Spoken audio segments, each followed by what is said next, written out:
अस्सलाम वालेकुम दोस्तों, मैं हूं जुनैद इकबाल और आप देख रहे हैं नए रास्ते। और जनाब नए रास्ते पे आज हम थोड़ी सी गुफ्तगू करेंगे न्यूजीलैंड के हवाले से। शाहिद आपके साथ जुड़ा हुआ है और हमारा जो मेन कंसल्टेंट है यहाँ पे लाहौर में, शाहिद ने, मैंने देखा है पिछली, उसने थोड़ी सी वो क्या कहते हैं, मेरे साथ एक पॉडकास्ट भी किया, वीलॉग में भी आजकल उसका जरा हाथ खुला है न्यूजीलैंड के हवाले से। तो न्यूजीलैंड के बारे में आपको बता दें कि जनाब ये एक स्टनिंग नेचुरल लैंडस्केप और इनके जो इसके अलावा एक रिच कल्चर है और जो वाइब्रेंट भी है अगर देखा जाए तो। और इसके अलावा जनाब वहाँ पे आउटडोर जो एडवेंचर अपॉर्चुनिटीज हैं बेतहाशा, यानी ऐसे दोस्त जो वहाँ पे टूरिस्ट के तौर पर जाना चाहते हैं, एक्सप्लोर करना चाहते हैं। और मैं नहीं कहता कि आगे जाके फिर स्लिप होना चाहते हैं, लेकिन बहरहाल अब से दोस्तों के लिए है, हम तो पूरी रहनुमाई करेंगे। तो उनके लिए आज ये छोटू सा मैंने वीलॉग किया है कि पाकिस्तान से जो लोग शॉर्ट टर्म के लिए जाना चाहते हैं, देखें 6 मंथ है और that can be extended to 9 months. अगर तो 6 महीने का है तो 6 महीने में आपको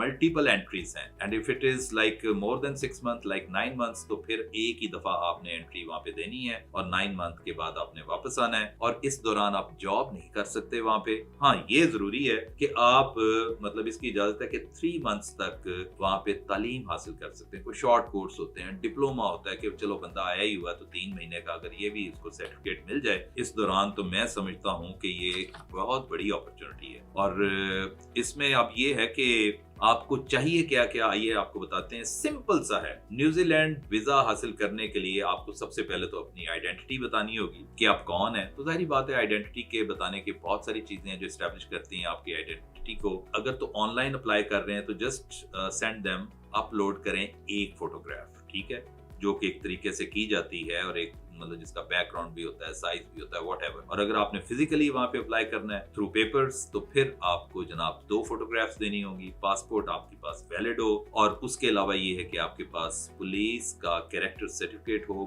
मेडिकल सर्टिफिकेट हो और मिनिमम बैंक स्टेटमेंट हो, रिटर्न टिकट हो और अकोमोडेशन जो आपने वहां पे रहना है उसका प्रूफ हो। आपने जब प्री बुकिंग होती है ना, जैसे आप यहाँ से जा रहे होते हैं तो आप किसी भी होटल की बुकिंग करवा लेते हैं। तो अब आते हैं जनाब उसके बाद मिनिमम बैंक स्टेटमेंट रिक्वायरमेंट की तरफ। आपके पास न्यूजीलैंड में रहने के लिए जनाब ये मैं बता दूं बहुत ही आसान कुलिया है कि 1000 न्यूजीलैंड का डॉलर मैं बता दूं 157 रुपीज का मैं 3 दिन पहले देख रहा था। चूंकि डेली बेसिस पे जो हमारी करेंसी है फ्लक्चुएट कर रही होती है, तो 157 के करीब है इनका $1 और हमारे पाक रुपीस का। तो आपके पास 1000 डॉलर होने चाहिए 1 मंथ के लिए। और अगर आपने अपनी होटल की बुकिंग के वक्त उनको दे दिया हुआ है पैसा, तो फिर आपके पास सिर्फ $400 होने चाहिए 1 महीने के दौरानिए के लिए।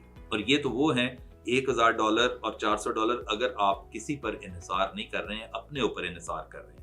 ठीक हो गया जनाब। और अब उसके बाद आपको बताते हैं कि जनाब होटल का जो प्रूफ है आपके पास, बुकिंग का प्रूफ होना चाहिए।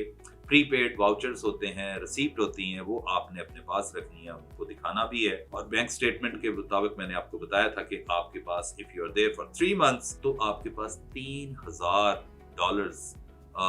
अमरीकी डॉलर नहीं, कैनेडियन, ऑस्ट्रेलियन कोई नहीं, ये न्यूजीलैंड का अपना डॉलर है और ये है दैट इज इक्विवेलेंट टू पाक रुपीस 157। सो 157 रुपए। और ये टोटल अगर 3 महीने का लगाया जाए 3000, तो ये बन जाता है कुछ 4,73,000 रुपए। तो मेरे प्यारे बहन भाइयों, आपके पास 4,73,000 रुपए आपके बैंक अकाउंट में होने चाहिए जो कि आपने उनको शो करना है। और एक चीज और वो कहते हैं कि आपने वीजा जो आप फाइल कर रहे होंगे, अपलोड कर रहे होंगे, तो उसमें आपने एक छोटी सी अंडरटेकिंग देनी है। ये दूसरे ममालिक भी मांगते हैं कि अगर वहां पे आपको किसी भी सूरत में खुदा न खास्ता कोई मेडिकल इमरजेंसी का सामना करना पड़ता है तो उसके सारे पैसे आपने खुद बियर करने हैं। ये नहीं है कि लो जी असी हुण इत्थे आ गए हम, तुसी साडे वाली वारस हो, तुसी सानू चुको, तुसी साडे मामलात करो, ऐसा नहीं है। वो कहते हैं कि जनाब ये आपने इकरारनामा एक तरह का देना है, डिक्लेयर करना है कि ये सारी रकम आपके पास उसकी in order to meet any kind of emergency वो आपके पास होनी चाहिए। और उनकी अपनी जो ऑफिशियल वेबसाइट है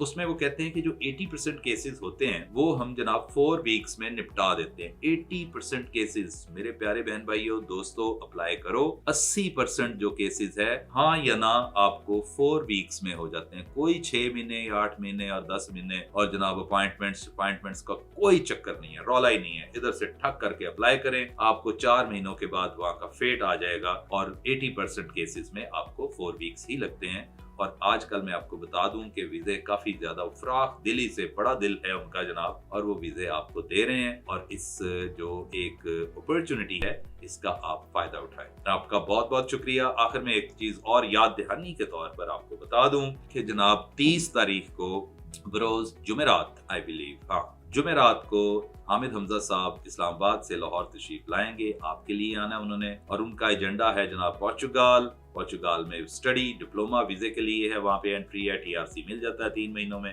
के अंदर अंदर, उससे पहले ही मिल जाता है। You can do job there, और आप अपना उसको मजीद बढ़ा सकते हैं, अपना टेन्योर वहाँ पे। जबकि उसके साथ साथ वो बताएंगे जो चेक रिपब्लिक है उसके हवाले से भी। सो आपने जो दोस्त अहबाब बहन भाई आना चाहते हैं वो अहमद से, अनमोल से राब्ता कर लें, अपनी बुकिंग करवा लें, ताकि हम उस दिन आपको ज्यादा से ज्यादा उनके साथ टाइम आपका गुजरवा सकें। आपका बहुत बहुत शुक्रिया।